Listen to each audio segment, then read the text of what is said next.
Hey guys, this is my straightforward Voyage of Despair Easter egg guide. Let's get straight into it. Some essentials I would say is Temporal Gift and Immolation Liquidation Elixirs. One ran by two separate people.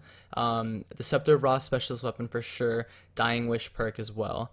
I highly recommend a shopping free or a mix of dividend yield, double points, and extra credit elixirs because it basically works the same way as a shopping free.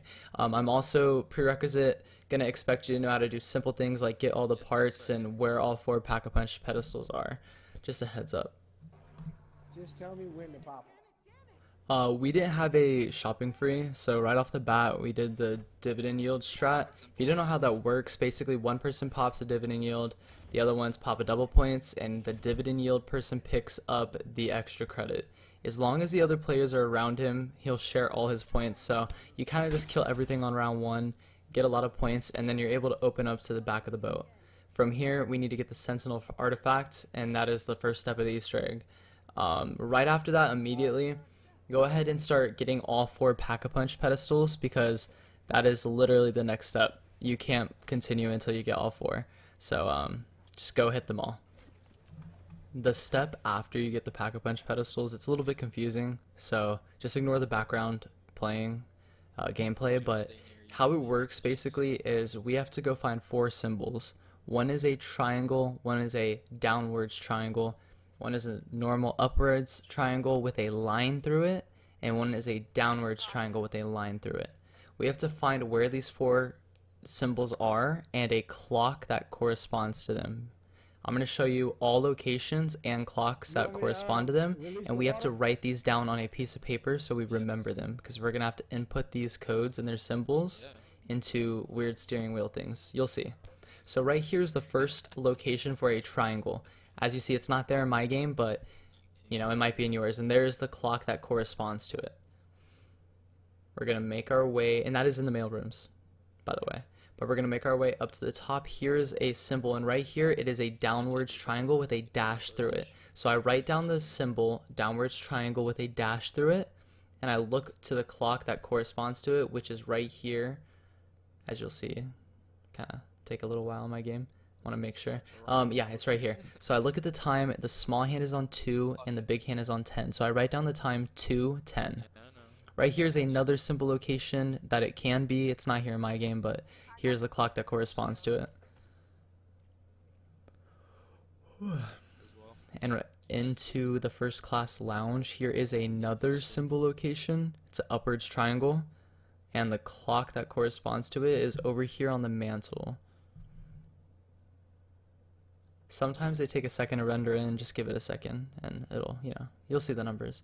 Here's another triangle spawn, and it's here in my game. This is the downwards triangle, and the clock that corresponds to it is right here. Remember, every time you see one of these, you want to write it down because you're going to be doing a lot of work with it.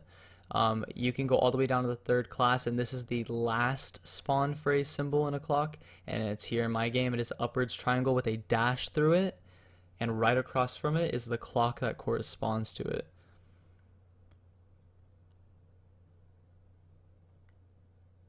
So here is my paper that I wrote down if you kind of want a little, guide to help you kind of see what I was doing and thinking about. This is kind of nice little template, So this is where things might get a little confusing. We go to the front of the boat and we have to input these times. The front of the boat, you'll see these four steering wheels as you'll see here, and each one of them has a little symbol on it. As you see, this one has the downwards triangle. But in the front of the boat, we're only worrying about the minutes. So the downwards triangle I had in my game was 5:10. That was the time I wrote down. So here, since we're only worrying about minutes in the front, I would turn the steering wheel thing to the 10 on the right. This is kind of works like a clock, for minutes. It goes 5, 10, 15, 20, 25, 30, 35, 40, etc. So we just want to move it to where it would be on a clock normally if it was minutes. So for this one, we're going to move it to the 10, 2 to the right. And that is the position we want it in because our time for downwards triangle was 5:10. Hopefully that kind of makes sense. And we're going to do the same for the other ones. For example, downwards triangle with a dash through it was 2:50. So we move it to the 50. as well as the upwards triangle, we had 8:35 for our time, so we're going to move it to 35. And of course, your times are probably going to be different, but it's the same concept. From here, you're going to go all the way to the back of the boat where the Sentinel artifact was. And remember, this time, anything in the back of the boat, we're going to be dealing with hours. And it's a little different. For this one, this obviously, as you see on screen, it's a down dash triangle for this one on the right, and it's in hours now. So our down dash triangle was 250, so we move it 2 to the right for the hours now, for the 2, not the 50. Down here, we'll give it a second. Here, gotta clear some zombies, but the bottom left one is up triangle and hours only. For us, we had 8:35, so I would turn it to the left until I hit 8 o'clock. For now that it's hours, it goes, 12, 1, 2, 3, 4, 5, and 12, 11, 10, 9, 8, 7, The left goes down instead of by 55, 50, because it's hours now. It goes down from 12, 11, 10, 9, you get the idea, hopefully. Same thing with this one. This one was down triangle. And it's these diagonally across from each other. So this is where it gets tricky because I kind of messed up in this game. So I was able to, I couldn't figure out why or how I messed up, but I was able to check myself because if you come to the front, the little hand actually moves on these by what you're doing in the back of the boat. So you're able to double check your time here. So for here, this is down triangle. It should be at 5:10. So if I count the little hand, it's at 5. And the big handle hand is at 10, so that means the clock is at 5:10. It was here that I was able to realize that all my times were correct, which means I read a clock wrong, and that's most likely what's going to happen in your game if you mess up. So I was able to go get a more accurate time and come back to this clock, up dash triangle, hours only. So this one I thought was at a different time than it was. I thought it was at 1. It turns out it was actually at 10. My tired brain read it wrong. So if you ever mess up, chances are you just have to go read your clocks again and you wrote down a wrong number from your clock. Just keep that in mind because it's going to save you a lot of time if you do mess up.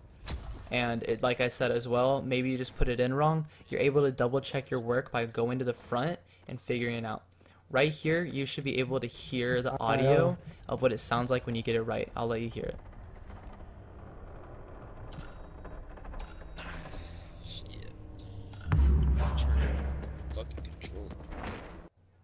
I'm not gonna really tell you exactly when you should in your game. However, I usually do it around here. I feel like it's a good breaking point to go ahead and spin for these things. But at this point, one player in the game should pop a temporal gift and the other one should pop an immolation liquidation. The goal here is to get every player in the game to have a Kraken and Homunculus. It's very important. As well as players to have, honestly, the Hellion Salvo launcher. It's very useful for this, not gonna lie. Now we're on to outlet step. Here, as you see in dining hall, is one spawn for the outlet. Basically, I'll explain this all in a bit, but we're looking for these outlets right now. The dining hall was one, and we ended up having poison there. If they don't show immediately, sometimes you could kind of look away from them and look back, and they'll spark. But here's another one in upper grand staircase. The next one is in staterooms, as you'll see here. We ended up having electric here. So you just want to write these down as well. Another spawn for it would be first class lounge right here. We ended up having fire here. And again, as you saw there, you could look away from it and it'll show when you look back. Here's another outlet spawn right here next to that chair. Kind of make it a little hard to see, but hopefully you guys could see it. Rewind it a little bit. And the very last outlet spawn is down here. And the, I think it's third class. We ended up having water here. So basically how these outlet works, starting round 6, you'll start getting these elemental zombies to spawn in the map. And whenever you get one, you have to bring it to a specific outlet. So if we had fire, we brought it to the fire outlet. If we had water, to the water outlet, electric, etc, etc, etc.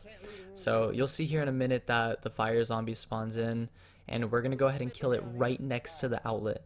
I recommend, to save yourself the trouble, start every round by standing next to the fire outlet, because bringing a fire zombie to the fire outlet isn't hard when you're right next to it. But if you're far away, trust me, it's a pain in the ass.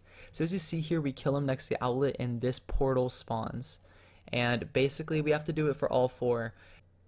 We have to do it for a fire zombie, a water zombie, an electric zombie, and a poison zombie, as you saw all four outlets. So the next round we end up getting the poison zombie. We're going to bring him over to the poison outlet, which was right here in the dining hall.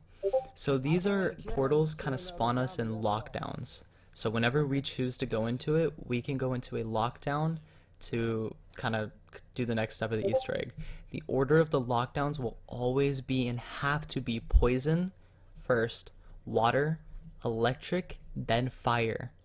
When we get our poison outlet, whichever one, it depends. We could get it first or we could get it as the fourth outlet. We don't know.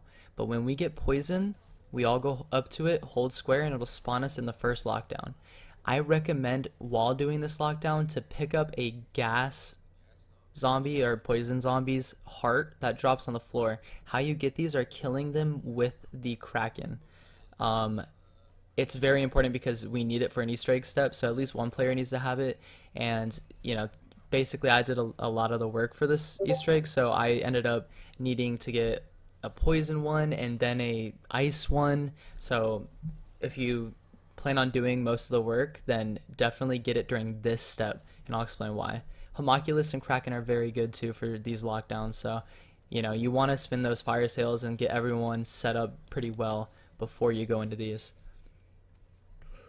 So you just kind of throw your homunculus. I recommend throwing them off down there off the balcony. It's gonna make it really easy, honestly.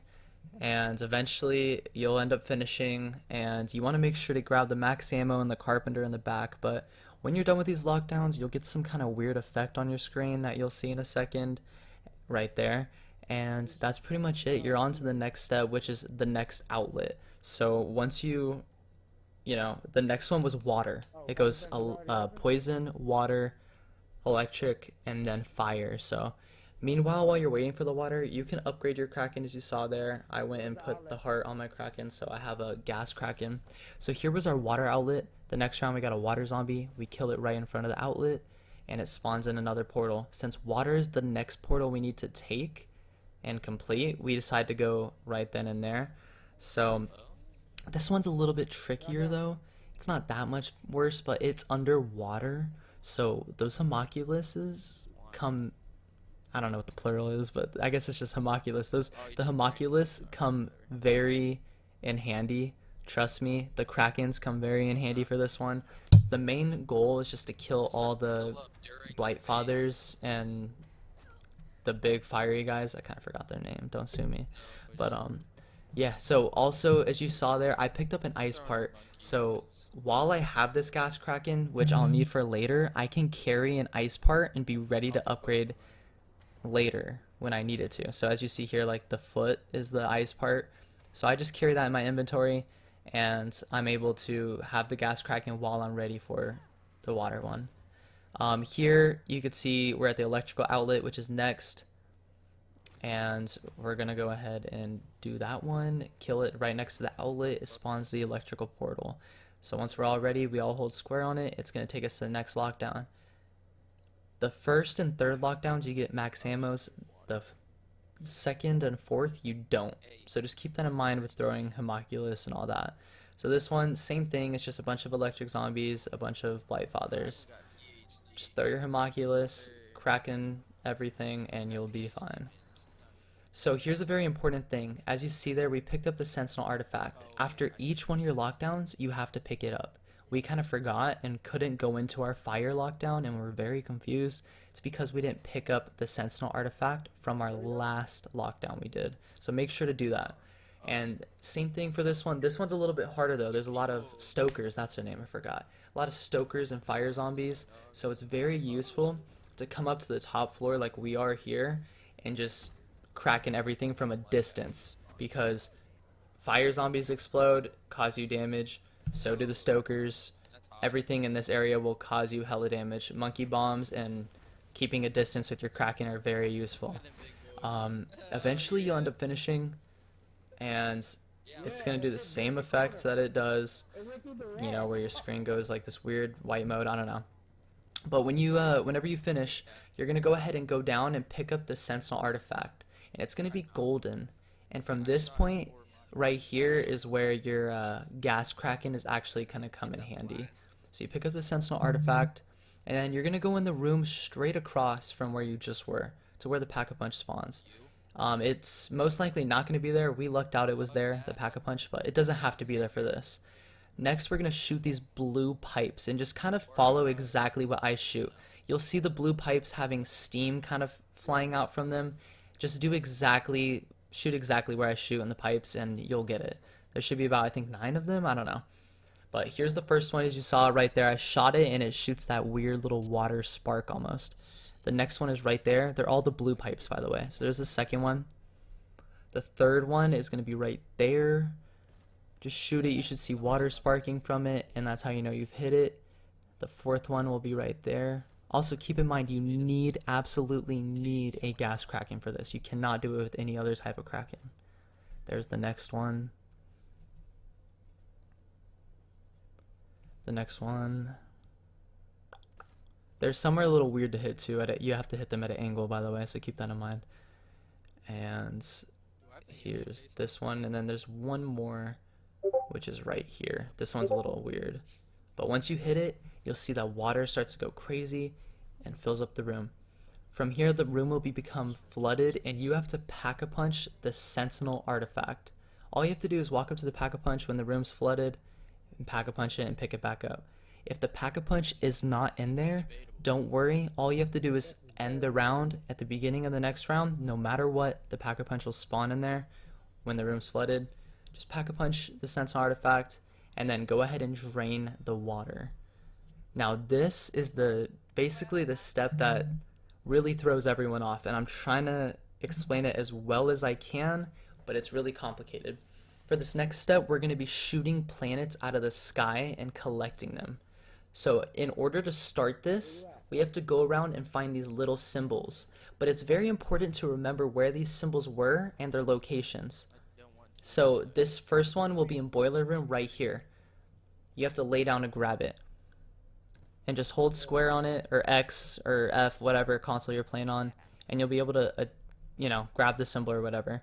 The reason why it's so important to remember where these symbols are is because these are where the planets are going to be falling, that we have to, they'll sit there and we have to grab it in that location. It'll be around there, very close to it. So that was the first symbol. The next symbol we have to get is right here in the engine room. You'll see what I mean when I say we have to get these planets in these locations, and it's important to remember where the symbols were in a second. So the next symbol, it's over here in the bridge area.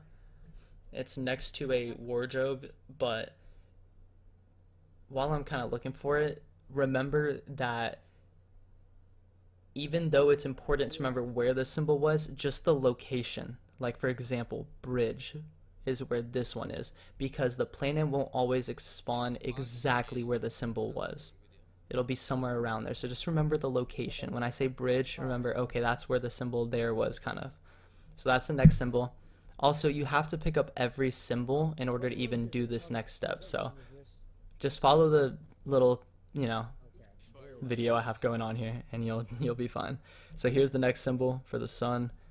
And for example, when you actually shoot the sun out of the sky, it's not going to land on the symbol. It's going to land right here where I knife, right there. So it's a little weird and finicky, but the next symbol is down here in the mail rooms. Right there on the wall. See, here's how I did it. I kind of had my teammates follow me. I showed them exactly where the symbols were, and I made them remember the location. So when I'm shooting the planets out of the sky, they would collect them for me. The next one is going to go ahead and be in the staterooms towards here in the back behind a plant. It's kind of hard to see.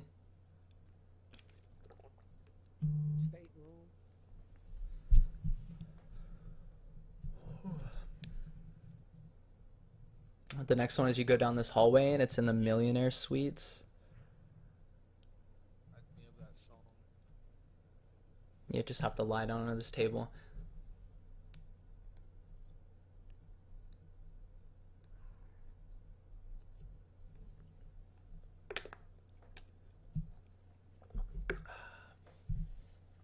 The next one is in the lower grand staircase for the moon. Just kicking it right there on the wall.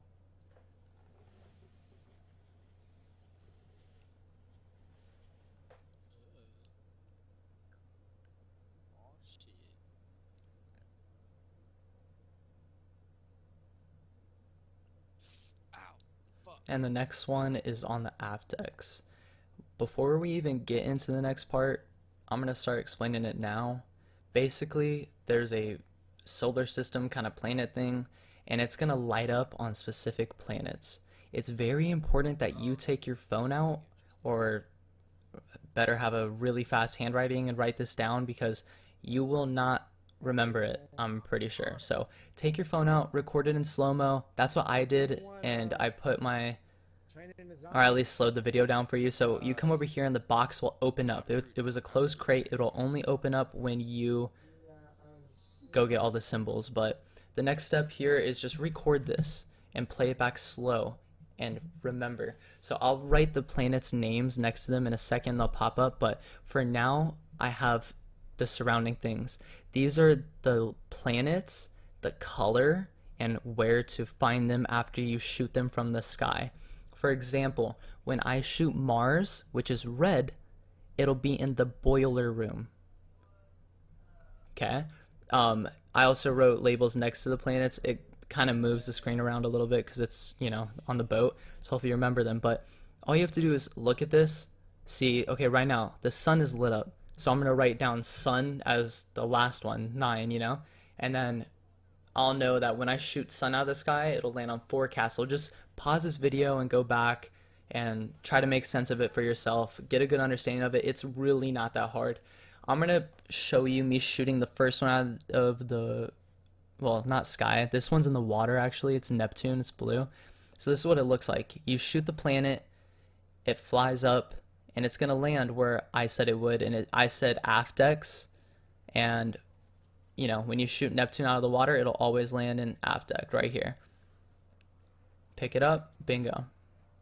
I'm not going to really continue to show you too much. I'll show you one more planet or two, but you kind of get the idea. I have the location. This is a straightforward guide. We're just trying to give you the very, you know, info that you need, and then the rest you can kind of get on yourself. So the next one we're going to shoot is Neptune, or no, not Neptune. Actually, don't sue me. I forgot the name of the planet. It's the brown one. But we shoot it out of the sky, and I have my teammates in the location that I had in the post with all the planets, and, you know, it said where the location would be. They're sitting there waiting for it to come from the sky, and they're going to pick it up the second it falls down. And that's just pretty much all you need to do. Have one person calling out which planet they're shooting and where it's going to land, and have your teammates go to where they found the symbol in that location and just have them be ready. So basically, when you shoot sun, it'll always be the last one you shoot, no matter what. Have your team be ready with a full staff of raw. It's very important. Make sure everyone in the game has a staff of raw. And, you know, if you have a Pack-a-Punch Kraken, especially the Hellion Salvo is godly. It'll really rip the shreds. But here, you're going to shoot the sun. It's the very last one. And all players, just like the lockdowns, have to hold square on the sun when it falls down. You'll see it'll land right here in front of us, and we're all three going to hold square on it. And it's going to stick us in a weird thing. Basically, how this works is you have to run through the boat, but there's going to be icebergs that are blocking your way, and we have to destroy them. The Staff of Ra is so powerful against them. So I recommend one player at a time whipping it out and shooting the iceberg, while the rest just shoot it with their Kraken. Just follow our route, because I think this is the best route, and basically it might get a little hectic, so be ready to throw your homunculus, but as long as everyone has Krakens, you should be fine. The second that first player who had their Staff of Ra out is out of it, have the next player whip it out. But try your hardest. If you have 3, make sure one person saves it till when I say to use yours. Or if you have four, make sure only two people use it until the very end. I'm going to show you a shortcut that'll really, really help. Because this is honestly kind of a tricky part. It's kind of hard, but this will really help you for sure. So you just keep destroying, keep making your way, throw monkey bombs if you need them.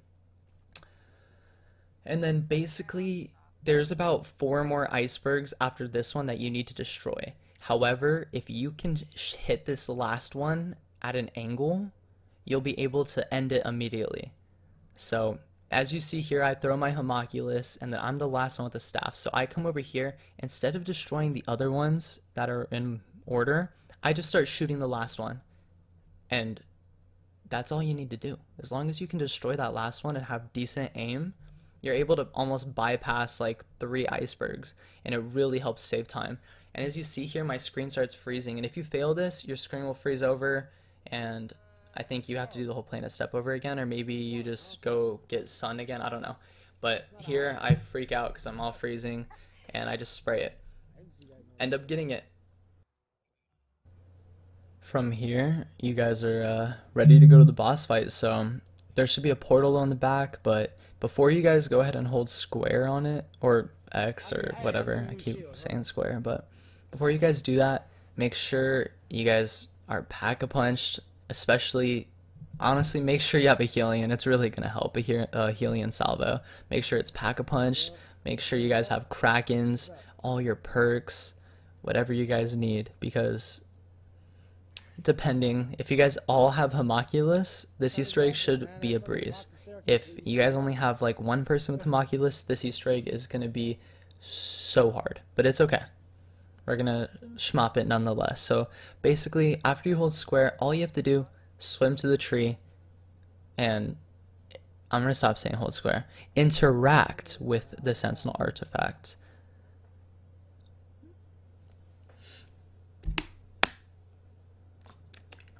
After you interact, it'll kind of zoom you back, put you back on the boat. And basically, this boss fight has 5 stages to it.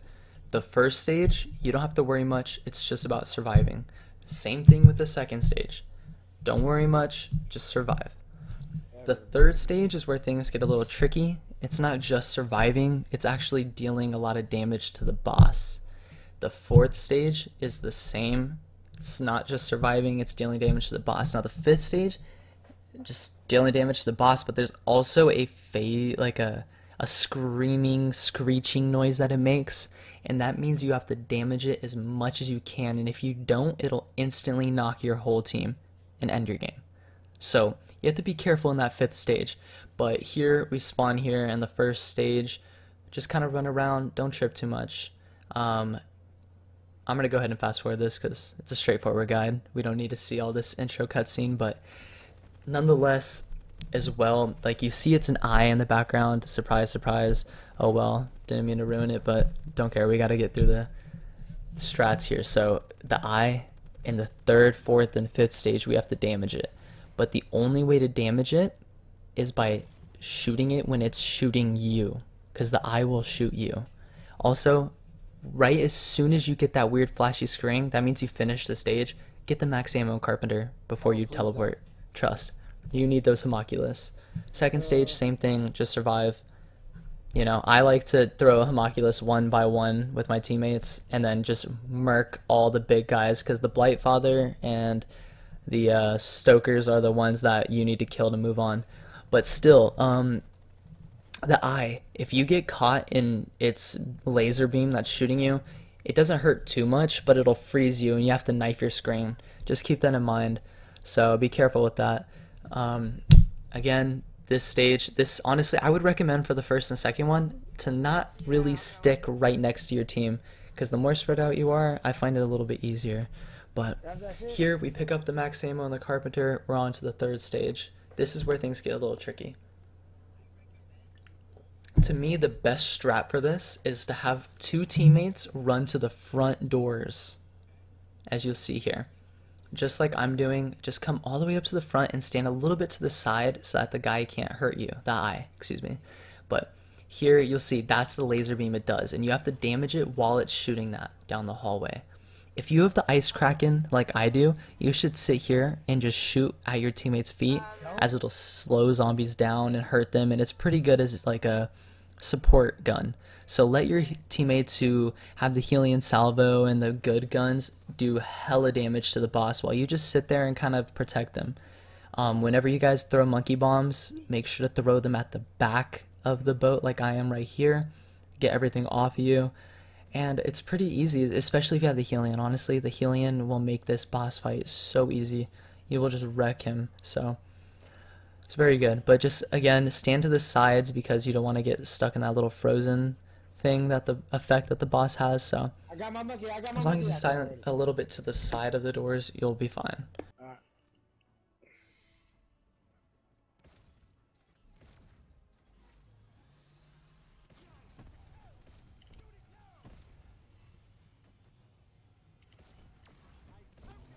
Throw your monkey. Oh shit! No, I got down. I was getting hit from the behind.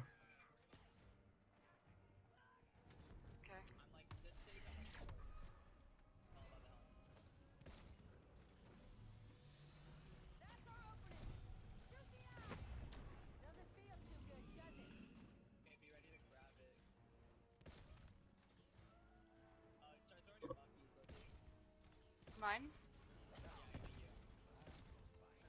Ooh.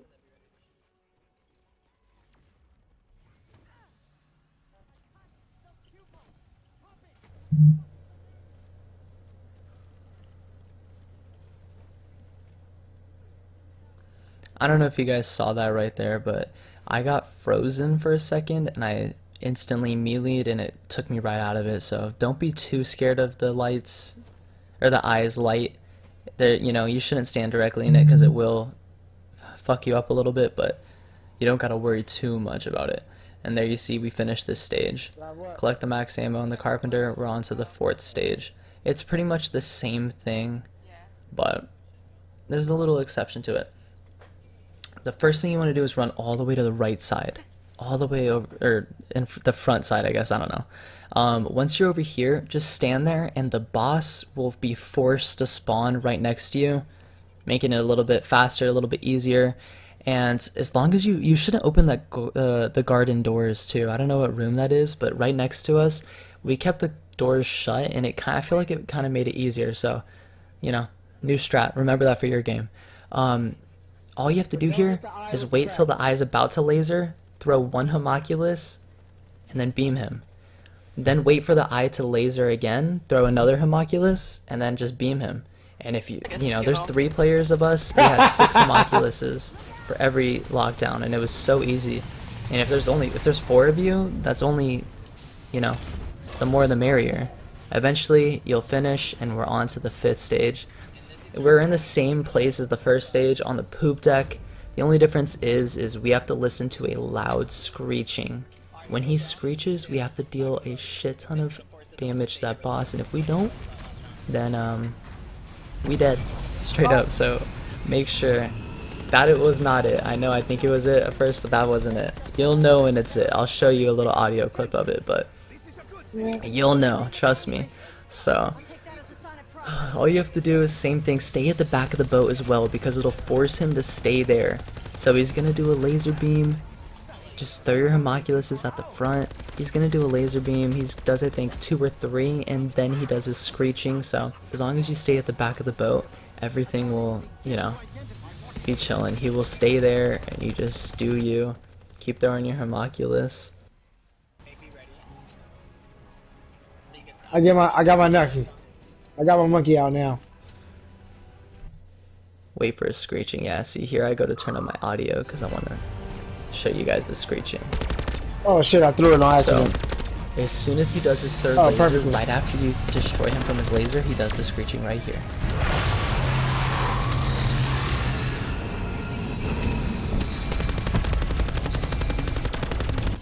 Just deal as much damage as you can. Make sure you get rid of him when he does that. As long as you do it, you'll be chilling, and you have to do that 3 times, and then the boss fight is over, and you completed the Easter egg. Congrats. The last one, you can get the max ammo and carpenter anytime, because, you know, there's nothing after this one, so.